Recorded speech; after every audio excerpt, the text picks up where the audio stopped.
have tunnels? They're pretty cool. I know from the outside they look a little dark. But trust me, just come inside. Just follow me. And I'm going to show you. They're cool.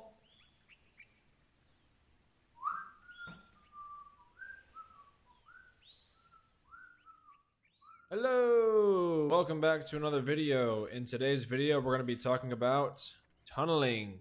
Now, we all know what tunneling is. If you dare go after a survivor after they've recently been off the hook, you are a filthy, dirty tunneler. Now, it doesn't matter if the person gets unhooked right in front of your face and you down them because they're the injured target and it's easier. It doesn't matter if they get unhooked and run all the way across the map to find you because they have DS, or jump on a generator in front of your face because they have DS. If you dare go after them, you are a piece of goddamn worthless trash. Unbelievable. How dare you?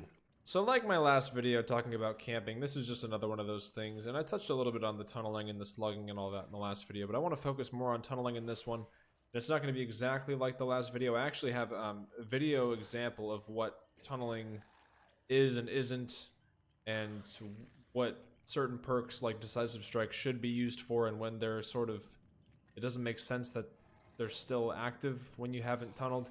Yeah, I'll show you in the clip, but anyway. In my personal opinion, what I consider tunneling is if a killer is only focused on one person for the entire game, or for at least every hook until they're dead. Like, just tunnel, it's tunnel vision, that's what it means. If you're just focused on one person for an extended period of time. Even if you just found this person and they haven't even been hooked yet, and you chase that person for 3 minutes and you never hook them, that to me is tunneling, because you have tunnel vision.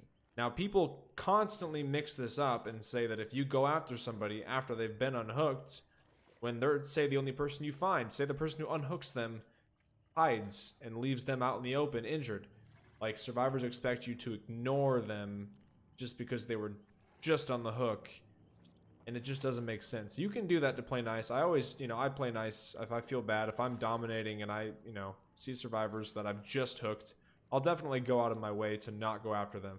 But it shouldn't be an obligation, and it's not like it's a rule.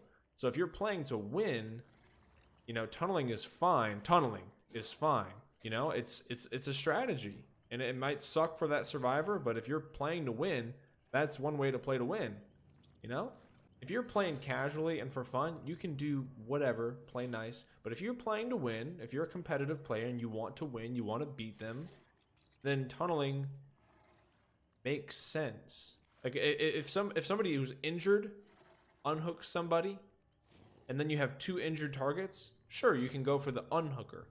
But if somebody gets unhooked and you're approaching them, obviously you want to be mindful of borrowed time, but wouldn't it make more sense and make it easier for you to win? You went after the person who was injured. Again, I understand the moral. This stuff always makes me roll my eyes because it's a goddamn video game. Who the fuck cares who does what? And that's why I make videos like this, because I've never seen so many bitchy, whiny crybabies in my life. Hey, it's not that big of a deal. Get over it.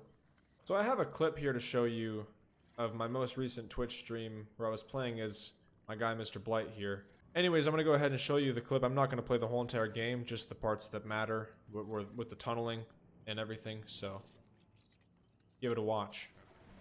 So here's the first form of tunneling here, shown by the ever so great Decisive Strike. You'll see how I tunnel this Cheryl so hard. Go ahead and take a look.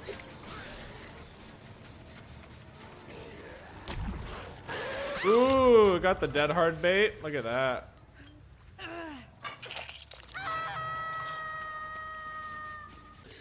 So now after hooking Cheryl, I go all the way across the map, as you can see, to initiate a chase with Steve. Oh, just couldn't quite turn it.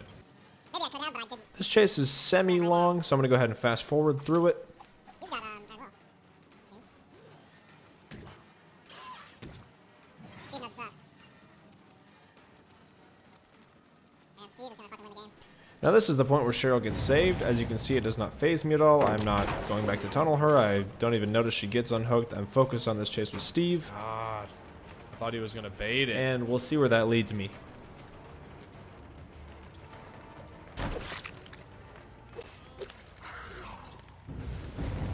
Damn, they got my Undying, sadly. As soon as I hook Steve, I see a person to my left on a gen with barbecue, but then Tinkerer goes off to the right, so that's the gen I want to focus on. Fuck. Screwed that up.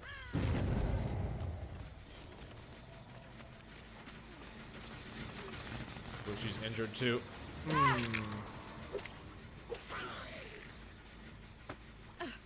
She didn't get to her last hook, did she? She still had DS. Oh, I tunneled. I shouldn't have tunneled.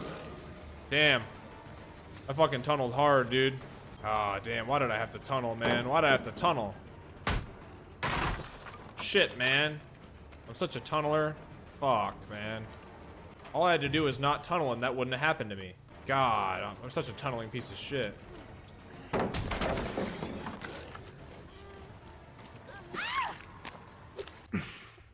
If only I hadn't tunneled. Now later on in the game here, I had a Dwight on the hook, he gets saved, and you can see I go out of my way to go after the Steve instead, who is healthy, and I chase him for a while. It wasn't until after this chase with Steve, my Ruin gets cleansed, and then after I initiate a chase with Cheryl, another gen gets Tinkerer on it, and I realize that's going to pop. I no longer have Ruin, so I need to start taking more serious Got nothing measures over here, to buddy. win the game. And I end up slug camping for a couple seconds that leads into tunneling, and that's where the tunneling as a strategy comes in. There it goes. That's gonna hurt.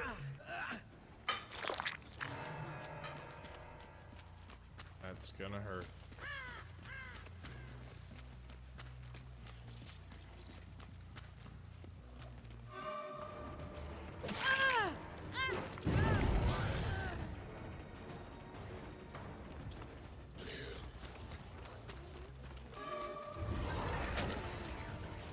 I don't know what the fuck you were even just doing.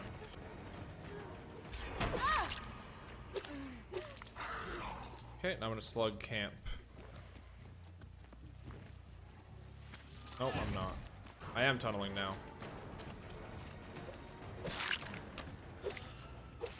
And if I get DS, that's fine, I'll just lose. 'Cause I was gonna lose anyway, so it's no biggie. Beautiful. See, and that's where tunneling can be an actual strategy. Now later in the game, as I'm hooking Dwight for a second time, they get down to one gen, they finish it down in the temple, and they're both down there, and I get Cheryl downed, and right in front of my face, Lori decides to go for the save, as I figured she would, as she did with Steve, and I knew she didn't have borrowed time, so you'll see I just down Dwight, I quote-unquote tunnel him, and then I go after Lori, and that's all she wrote. GG. Unless I'm breakable.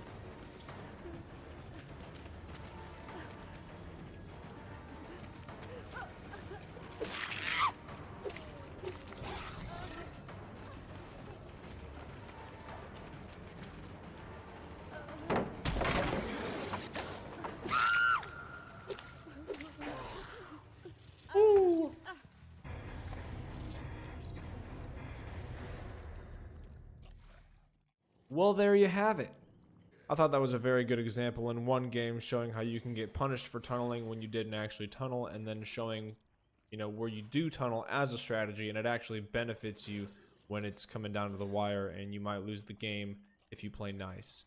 And a lot of survivors in those situations will come at you and call you trash or stupid or, you know, all those survivor main insults because they can't handle losing. But at the end of the day, it's just a game and you're playing to win just like they are, so do your thing. I hope you enjoyed the video, and if you agree or disagree, let me know in the comments as always. And if you enjoy the video, please like and subscribe for more videos like this and other fun videos. Getting really close to 1,000 subscribers, which is really cool, so appreciate all the love, and we'll see you in the next one.